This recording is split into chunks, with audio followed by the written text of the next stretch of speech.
Es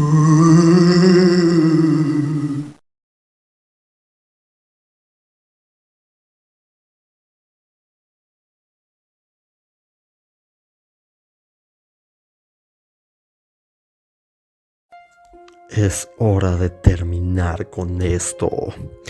Buenas noches, buenas noches, buenas noches. Buenas noches, aficionados al misterio y al terror. Buenas noches, compañeros. Nos encontramos reunidos una noche más, listos para concluir con nuestro libro, nuestro querido libro, Cuentos con fantasmas y demonios de la tradición judía, por Ana María Schwa. Vamos a ello, ¿no? Vamos a ello. ¿Cuál es la última historia que nos queda por cubrir? Un espíritu errante en América.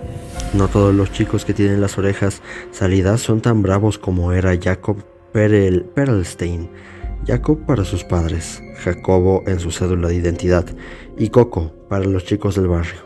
Orejas salidas, muy flaco, pantalón corto con tiradores, 12 años, camisa que alguna vez fue blanca, arremangada y siempre sucia. Pequeño, medias caídas, ojos que miraban desde abajo y de costado. Así era el Coco Perlstein. Ay, los Stein siempre tienen algo entre manos, ¿no? Ok. Este chico es la piel de Judas, decían algunas vecinas del barrio. Este chico tiene un dibuk, un espíritu maligno en el cuerpo, decían las otras, las que habían llegado de Rusia o de Polonia, las que hablaban yiddish, como la mamá y papá de Jacob. Pero naturalmente, no todo lo que se dice se piensa de verdad. Aunque tenía casi un año cuando atracó su barco en el puerto de Buenos Aires, Jacob se sentía un criollo hecho y derecho. Hasta se daba el lujo de burlarse del acento de sus padres y de su hermana Gentle, para el barrio, la Yeye Perlstein. Y si vamos a escuchar todo lo que decían las vecinas, habrá que admitir que la Yeye era una chica bastante rara. Le llevaba 5 o 6 años a su hermano Coco. Entre Yeye y Coco hubo otro hermanito que había muerto de escarlatina, allá en Derechín, el pueblo de Lituania, de donde venía la familia. Yeye Perlstein era muy religiosa, la más severamente religiosa en esa familia, en la que el papá era socialista, del Bund, de la Sociedad de Trabajadores Judíos, y la mamá seguía las tradiciones, sin preocuparse demasiado por cumplir estrictamente los preceptos. Yeye tenía ya 17 años al comenzar esta historia, el cabello rojizo, los ojos celestes casi tan pálidos como la piel, con pestañas de un rubio transparente y las cejas apenas marcadas.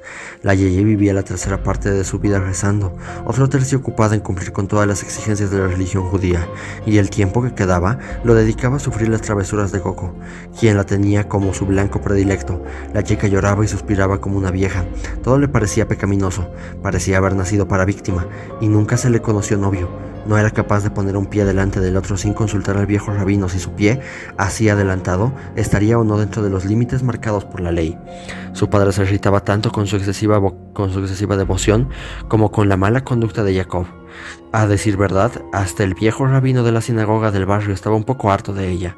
De todas las travesuras, y algunas más que travesuras eran casi maldades que hacía Coco, había solamente una que su mamá le perdonaba sin ningún comentario. Era la de meterse en el fondo de los mazuco, treparse a la morera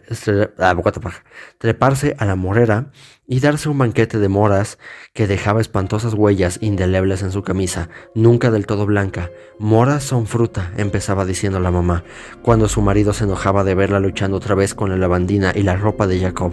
Fruta es alimento, terminaba con tanta decisión que ya no había nada que agregar.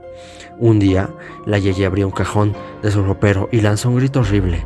El gato le había saltado encima, arañándole la cara en un exceso de desesperación. ¿Quién sabe cuántas horas habrá que estaba allí encerrado? En su terror, el pobre animal había orinado sobre la ropa blanca. No era, sin duda, la peor de las travesuras de Coco, pero sirvió para persuadir a Yeye de lo que sería en adelante una idea fija. No podía haber sido su propio hermano el que había hecho eso. Jacob Perlstein estaba poseído. En su cuerpo habitaba un espíritu maligno, un dibuk, y no era solamente una forma de decir. La Yeye fue a conversar con el rabino, que le quitó importancia a la travesura y trató de convencerla de que Coco era nada más un chico malcriado que iba a mejorar cuando creciera. El viejo rabino era un hombre muy religioso, pero poco dispuesto a creer en fantasmas. Consideraba que el tema de los espíritus errantes era pura superstición. Decidió hablar con la madre de los chicos, más preocupado por Gentle que por Jacob. La señora Perlstein estaba bastante angustiada, como si fuera poco tener que ponerse a buscar en la escuela para Jacob, a quien habían expulsado otra vez. Ahora tenía que ocuparse de los delirios de Gentle. Sin saber qué hacer, comentó la cuestión con una de sus vecinas, que a su vez le contó a su familia, y así se enteró Jacob, a través de su amigo Marcos, de que su hermana Yeye lo quería exorcizar. A Coco toda la historia del espíritu y el exorcismo le causó una gracia enorme. Por supuesto que él no creía en ninguna de esas tonterías. Una tarde entró a su casa y se encontró a su madre y a su hermana sentadas escuchando la radio. Estaban surciendo medias, metiendo el mate dentro de la media, estiraban el agujero para trabar en el surcido. Ninguna de las dos oyó entrar. Cosían y lloraban, completamente entregadas a las voces que salían de la radio. Era un radioteatro romántico que seguían todas las tardes a esa hora, acompañándolo con cuernitos malteados y bizcochitos de grasa, y con mate, cuando no lo estaban usando para surcir. Verlas tan conmovidas y tan olvidadas del mundo era justo lo que necesitaba Coco para que se le ocurriera la idea más brillante de su corta vida. Esta vez la Yeye iba a tener realmente lo que se merecía por aburrida, molesta y santurrona, un verdadero dibuk. En su imaginación, que no era poca, empezaron a formarse las imágenes de la fantástica representación en la que harían creer a Yeye que estaban expulsando a un espíritu maligno del cuerpo de su hermano. Coco necesitaba ayuda y sabía exactamente a quién pedírsela. En ese punto tenemos que presentar al otro protagonista de esta historia, Lázaro Cohen. 22 años. Si yo fuera su compita de la escuela, le diría: no manches, ese güey se llama Cohen. Pues ¿quién es? ¿Quién es, tus padres? Pues sí, pues para hacerte, ¿no? Pero a ver quién es más, güey. A ver quién es más. O solo tú. Tú eres el único que cogen, ¿no? Tú eres el único que se cogen, ¿no? Ok, ya. Fin de paréntesis. 22 años, con bigote pero sin barba. El estudiante que dejó la yeshiva, perdonen por mi chiste autista, la escuela de rabinos, porque quería ser cantor de tangos. Lázaro Cohen jamás se emborrachaba, detestaba el alcohol. Su padre había muerto borracho, atropellado por un tranvía. Lo crió su tío, el viejo rabino, con la ilusión de que podía tener en el muchacho a un continuador. Pero a Lázaro le gustaba más estudiar la revista del hipódromo que los libros del Talmud. Preferiría el tango a los cánticos rituales, y muy pronto dejó los estudios y a su tío para vivir a su manera. Era muy afectuoso con el viejo, pero no lo dejaba opinar sobre su forma de vida. Lalo para los muchachos, trabajaba de mozo en una pizzería y los sábados por la noche cantaba tangos en un boliche del Bajo, donde de todos modos nadie le prestaba mucha atención. Siempre estaba a punto de tener su gran oportunidad en la radio. Coco lo conocía bien, y más de una vez se había ganado unos pesos ayudándolo. Lázaro organizaba timbas en su pieza del conventillo, donde se jugaba al truco y al monte. Coco se quedaba afuera de la campana para avisar por si caía la policía. La policía no caía nunca, porque los amigos de Lázaro eran tan pobres como él, y las fuertes sumas apostadas no pasaban de algunos centavos. Muchas veces incluso se jugaba al fiado. El único policía que venía era el vigilante de la pieza del fondo, que a principio de mes se jugaba también unos pesos.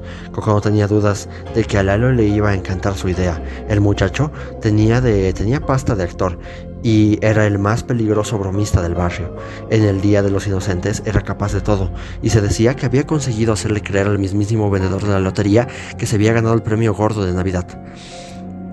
Cuando Coco le propuso a Lázaro la idea de montar una representación para hacer creer a Yeye que estaban expulsando a un espíritu maligno, contaba con ese carácter bromista y un poco infantil de Lázaro, siempre dispuesto a divertirse, tomándole el pelo al prójimo. No contaba, ni se imaginaba, con el motivo que finalmente lo decidió, la misma Yeye. Conseguir el vestuario no fue ningún problema, porque Lalo tenía guardada en el fondo de su ropero la ropa más adecuada del mundo para parecer un rabino, ropa de rabino. Solo tuvo que conseguir una barba postiza, porque se negaba terminantemente a dejarse crecer la suya. ¿Dónde se ha visto un cantor de tangos que use barba?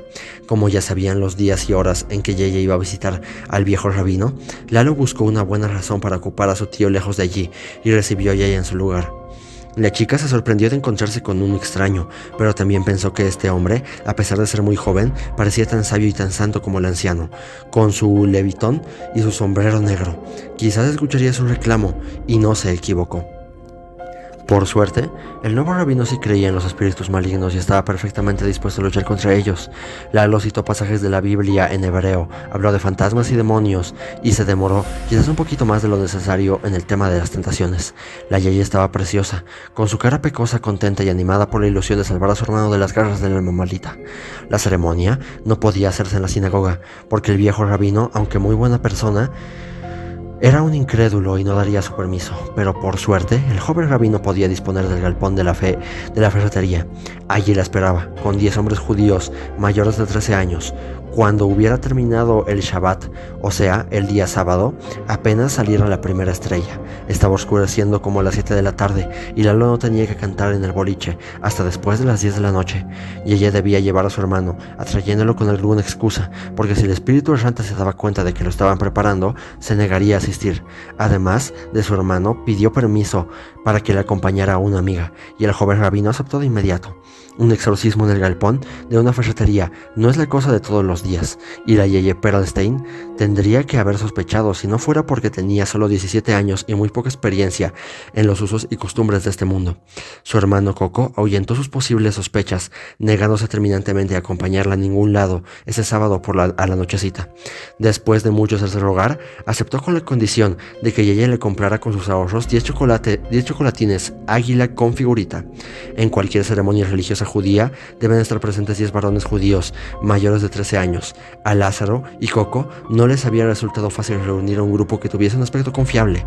Podían conseguir a 2 compañeros de la escuela de Coco, que ya habían cumplido los 13, unos muchachos del Nacional de la otra cuadra, el hijo del ferretero y algún amigo de Lalo, pero necesitaban también gente mayor para que Yeye entrara en la broma. El resultado final incluyó a la linjera de la plaza, adecuadamente bañado, y 2 compañeros del trabajo de Lalo, que no eran judíos, pero sí bromistas.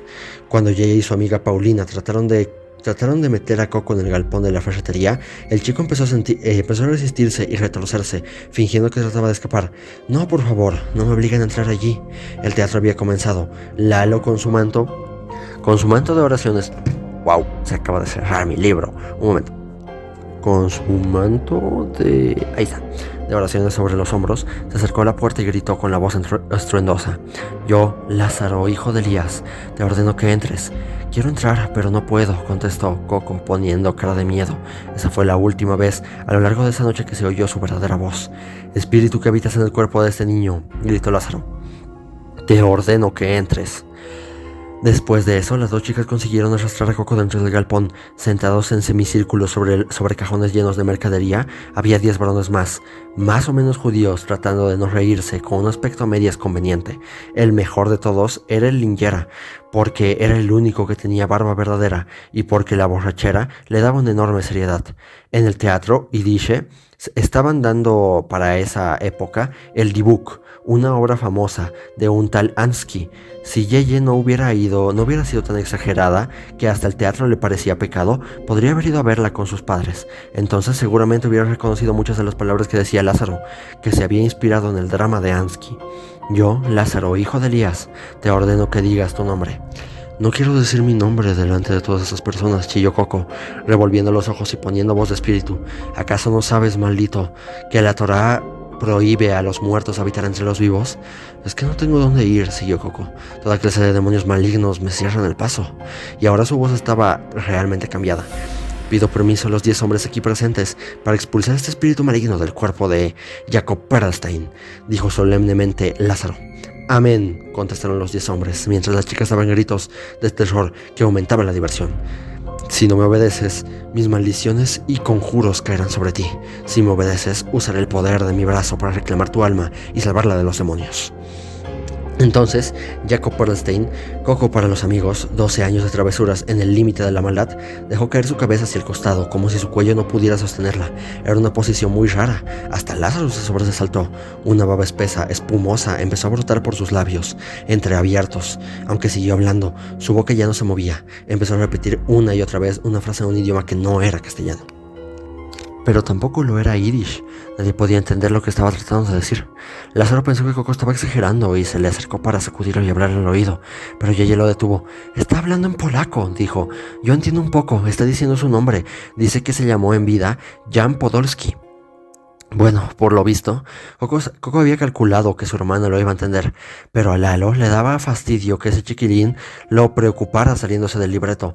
¿Coco sabe polaco?, preguntó Paulina a la Yeye en voz baja. Era trans, por eso tenía voz de hombre. No, dijo Gentle. Yo tenía casi 7 años cuando vivimos y me acuerdo un poco, pero él era un bebé. Con mamá y papá hablamos yiddish, como todo el mundo, pero polaco jamás.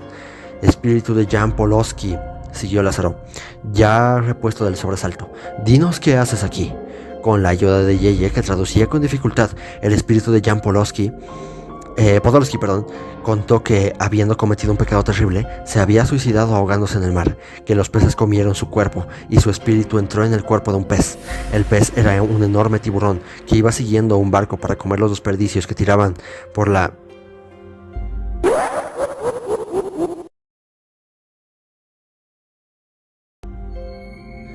borda. Era el barco que llevaba a América a la familia Perlstein. En el momento de entrar al río de la Plata, el espíritu había dejado al tiburón para entrar en el cuerpecito de un bebé dormido, Jacob. ¿Y cuál fue ese pecado?, preguntó Lázaro, francamente interesado en la historia que estaba contando Jacob, a quien nunca hubiera creído capaz de tal fantasía. No quiero decirlo. Si no me lo dices, serás entregado a los ángeles de la destrucción. Jacob lanzó un largo alarido y su cuerpo se estremeció. Traté de enamorar a una mujer casada y esa mujer era tu madre, Gentle Perlstein. Por su culpa, soy un espíritu errante y por eso me estoy vengando en su familia. Y tú te pareces a ella, linda Gentle. Cuando la Yeye, asustada y ruborizada, tradujo esas últimas palabras, los amigos de Coco, que estaban entre los 10 varones judíos, sintieron que un frío raro les corría por la espalda. Algo incomprensible estaba sucediendo allí, porque ni por dinero, ni por diversión, ni por ninguna razón del mundo, ni en la tortura, ni en el teatro, el Coco Perlstein podría haberle dicho linda a su hermana Gentle. A menos que sea pinche enfermo, güey, que tenga cositas raras en la cabeza. El exorcismo siguió adelante. Cada vez había menos necesidad de contener la risa, porque el espectáculo ya no tenía nada de gracioso. Lázaro Cohen se sentía curiosamente convencido de su propio papel. Dio orden de correr la cortina negra sobre un cajón que hacía de arca. Todos los presentes se colocaron unas túnicas blancas que habían fabricado con sábanas, encendieron las 7 velas negras que exige el rito. Como no tenían los 7 cuernos de carnero, entonaron todos juntos la melodía ritual que Lázaro les había enseñado para la ocasión. Lázaro, hijo de Elías, pidió al Señor del universo que iluminara su sendero y conjuró al espíritu errante en nombre del gran Sanedrín al máximo tribunal rabínico de Jerusalén. Convocó a la autoridad de los espíritus superiores y después a la autoridad de los espíritus intermedios, los que no son ni buenos ni malos y poseen todavía más poder. Que nuestros enemigos huyan y sean dispersados, entonó Lázaro casi cantando, con su voz grave, más apropiada quizás para un cantor de sinagoga que para un intérprete de tangos. Que el príncipe de las tinieblas no encuentre paz ni refugio, que los poderes de la oscuridad sean malditos. Y allí Paulina sostenía a Coco, que parecía ahora desmayado. De pronto, ante la vista de todos, su garganta comenzó a hincharse. Las venas del cuello se pusieron en tensión y el cuello mismo pareció ensancharse como si algo demasiado grande para ser tragado se estuviera abriendo paso a la fuerza desde el fondo de las entrañas del chico. Jacob lanzó un grito muy agudo que perforaba los tímpanos y parecía que nunca iba a terminar. Después cayó otra vez sobre una especie de desmayo. Ese era el momento en que, según habían acordado, se iba a revelar la broma. Habían pensado en la cara de las dos chicas cuando se dieron cuenta de que se habían burlado de ellas y se habían reído por anticipado. Y habían hecho bien, porque cuando llegó el momento no hubo mucho de qué reírse. Dio trabajo despertar a Coco, sacándolo de lo que parecía un sueño profundo. Cuando abrió los ojos, dijo solamente que estaba muy cansado, quería tomar un poco de agua y que lo llevaran a su casa. Después de que las chicas se fueron con Coco, desaparecieron las barbas postizas y la reunión se deshizo sin muchos comentarios. Todos se sentían incómodos y arrepentidos. En cuanto a lo que pasó después, no hay mucho que contar. Con el tiempo, Coco Perlstein fue cambiando, aunque no de golpe. Dejó de molestar a su hermana, empezó a aceptar alguna autoridad, hizo el secundario como sus padres querían. Al principio tuvo dificultades, pero en los últimos años se fue convirtiendo en un buen alumno. Unos años después se recibió de contador público nacional y fue una gran ayuda y sostén para su familia. Lázaro estaba horriblemente arrepentido de lo que había hecho. Creyó que nunca más podría acercarse a la linda Yeye. No encontraba manera de hacerse perdonar si llegaba a confesar la verdad. No se imaginaba que ese exagerado fervor religioso de Yeye era una etapa que ella iba a dejar atrás, lo bastante atrás como para encontrarse con ella un par de años después, en una confitería, donde el muchacho cantaba algunos tangos llorones con el seudónimo de Lalo Conte. El resto de su historia es tan común que pueden imaginarla sin necesidad de que la cuente. Lo que lamento muchísimo tener que informarles es que el espíritu errante expulsado del cuerpo de Jacob encontró refugio en este cuento, y aquí espera, listo para entrar por los ojos de quien lo lea distraído, entusiasmado, con la mente atenta y el corazón desprevenido. Sobre los espíritus sin cuerpo. Después de que los judíos fueron expulsados de España, en la comunidad de Safed, en Galilea, se desarrolló la doctrina de la transmigración de las almas y la reencarnación. Probablemente porque esta idea le daba sentido al exilio de la tierra prometida, a la dispersión del pueblo judío entre los otros pueblos de la tierra. Se suponía que en Adán estaba todo el alma original de la humanidad, que era una parte de Dios. Al reproducirse el hombre, esa alma se había dividido en miles y miles de pequeños fragmentos que esperaban volver a reunirse con la divinidad. Cada vez que un alma conseguía purificarse a través de sucesivas reencarnaciones, quedaba esperando en un lugar bendito el día del juicio final, cuando podría reunirse con el todo. Pero si una persona, en lugar de cumplir los preceptos que exigía la religión, vivía una vida de pecado, su alma reencarnaba en una forma de vida inferior, un animal, una planta, un ateo. ¡Wow! Ahí dice, ¿eh? Bueno, si los pecados eran verdaderamente terribles, quedaba sometida al peor castigo. Durante cierto periodo de años, debía permanecer errante, un espíritu sin cuerpo, un dibuk. El dibuk intentaba librarse por todos los medios de su horrible castigo, entrando en el cuerpo de otra persona. Los momentos más adecuados para que esto sucediera eran durante el sueño, cuando se cometía un pecado, o en el pasaje de un estado a otro. Por ejemplo, en el nacimiento, en el matrimonio, en el despertar. Las enfermedades nerviosas, la locura, la epilepsia y hasta la sordera o el dolor de cabeza solían atribuirse a la presencia de un espíritu maligno en el cuerpo del enfermo. Al dibuk se le expulsaba del cuerpo que estaba ocupando con un ritual comparable al del exorcismo cristiano. Aquellos cuyos cuerpos eran poseídos a veces eran completamente inocentes, pero otras veces habían cometido también algún pecado, aunque no tan grave, que permitía el ingreso del alma maldita. Un bebé podía ser poseído por un dibuk, por ejemplo, a causa de un pecado de la madre, a veces simplemente por culpa de un mal pensamiento. Todavía en la actualidad, en algunas comunidades de judíos hasídicos, se siguen practicando ceremonias para expulsar los espíritus del cuerpo de una persona poseída. Fin. De acuerdo. Terminemos con lo último del librito. Índice. Mantengan este libro bien cerrado. Página 7. Sara y el demonio Asmodeo. Página 9. Sobre Sara y Asmodeo. Página 28. La terrible historia de Rabí José de la Reina. Página 31. Sobre la Cabala. Página 45. La herencia de los hijos demonios. Página 49. Sobre la ley. Página 64. El golem y la boda prohibida. Página 67. Sobre el golem. Página 82. El testigo. Página 85. Sobre el Baal Shem Tov. Página 99. Así de alto. Página 103. Sobre los diablos menores. Página 112. Mi bisabuela Ana enfrenta a los demonios. Página 115. Sobre los cuentos de hadas. Página 125. Un espíritu errante en América.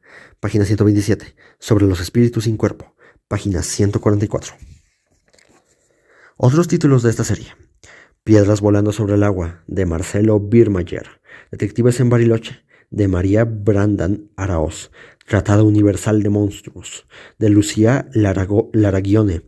El faro de las rocas y otras historias fabulosas, de Olga Monkman. Cuentos que cuentan los indios, de Gustavo Roldán. El caso del cantante de rock, de Carlos Schleim. Esta segunda reimpresión de 1500 ejemplares se terminó de imprimir en el mes de julio de 2004 en Artes Gráficas Color EFE, Paso 192, Avellaneda, Provincia de Buenos Aires, República Argentina. Aquí hay una situación, no sé si me dejarán ponerla, tengo que preguntarle al propietario original de este libro. Cuentos con fantasmas y demonios de la tradición judía, Ana María Shoah. Aquí hay grandes demonios y diablos menores. Hay espíritus sin cuerpo lo bastante tenaces como para seguir a una mujer desde Polonia hasta América. Aquí está Lilith, la que aúlla en la noche, y su hijo Asmodeo, cuyo cuerpo es de llama viva. Hay muertos que se levantan de la tumba y mujeres con cabeza de gato. Esto y mucho más encontrarás en los cuentos basados en la tradición judía que Ana María Shoah ha recreado con la maestría y el humor que la caracterizan. Ana María Shoah nació en Buenos Aires. Es escritora de obras para chicos y para adultos, algunas de las cuales fueron llevadas al cine. Varios de sus libros han recibido premios y han sido traducidos a otras lenguas. Entre sus obras infantiles y juveniles que se pueden mencionar La fábrica del tesoro, Expedición al Amazonas y en Alfaguara, La sueñera, Las cosas que odio y El valiente y la bella, ilustraciones de Jorge Sansol, desde 12 años. Fin. Ok. Eso fue Cuentos con fantasmas y demonios de la tradición judía. ¿Qué les pareció? ¿Qué les pareció? ¿Les gustó? ¿No les gustó? ¿Si les pareció chingón el librito? ¿No les pareció chingón el librito? A mí me gustó. Fue interesante, ¿no? Es otro de estos libritos que no necesariamente necesitan tener una moraleja. No tienen el objetivo de aquí enseñarte así como, no manches, fíjate que tú lo que tienes que hacer en la vida, tienes que echarle ganas, no. Simplemente un librito, el cual lees para entretenerte. Y ya, la verdad, eso es todo lo que hay. Por eso también hubo sesiones en las cuales no me daba chance de reflexión, más que nada de divagación o incluso de anécdotas. Pero sí, fue un librito muy interesante, me gustó mucho. Fue muy entretenido, que es lo importante, ¿no? Escuchamos de muchas cosas, escuchamos de demonios con cuerpo de flamas que perseguían a mujeres, asesinaban a sus muchos maridos. Hemos escuchado de señoras que tuvieron que ayudar a demonios a dar a luz. Hemos escuchado de hombres atormentados que intentaron cambiar las leyes divinas a su propia voluntad, incluso con buenas intenciones, que al final terminaron muy mal. Hemos escuchado de niños poseídos por almas que tenían cuentas pendientes. Hemos escuchado sobre ancianitas perturbadas por demonios que no la dejaron en paz. Hemos escuchado de muchas cosas durante este libro. La verdad fue muy, muy interesante y me gustó mucho haberlo leído. Sin más, la verdad no tengo mucho más que decir acerca del mismo. Me gustó bastante. Me gustaría decir más, pero es que no tengo más, la verdad, lamentablemente. Y eso que yo soy una persona que suele hablar mucho. Pero bueno, con todo esto dicho, se despide La Piedra del Sur, a.k.a. Fly TV, a.k.a. El pinche Golo. Muchas gracias y buenas noches.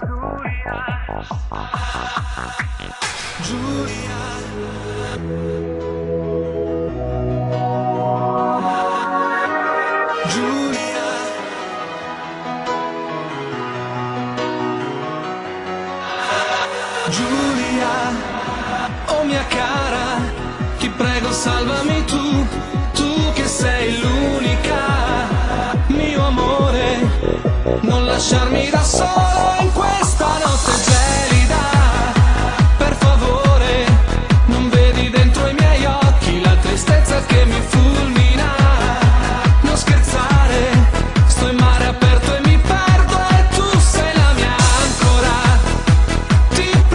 Sali in macchina, come faccio a respirare? Cosa faccio di me senza te? Giulia, oh mia cara, non riesco a mangiare, non dormo ormai da un secolo.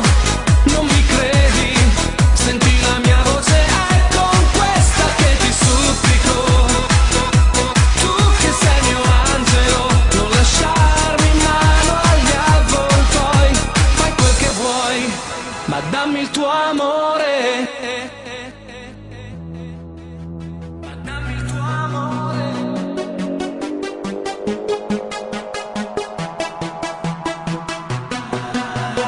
Giulia,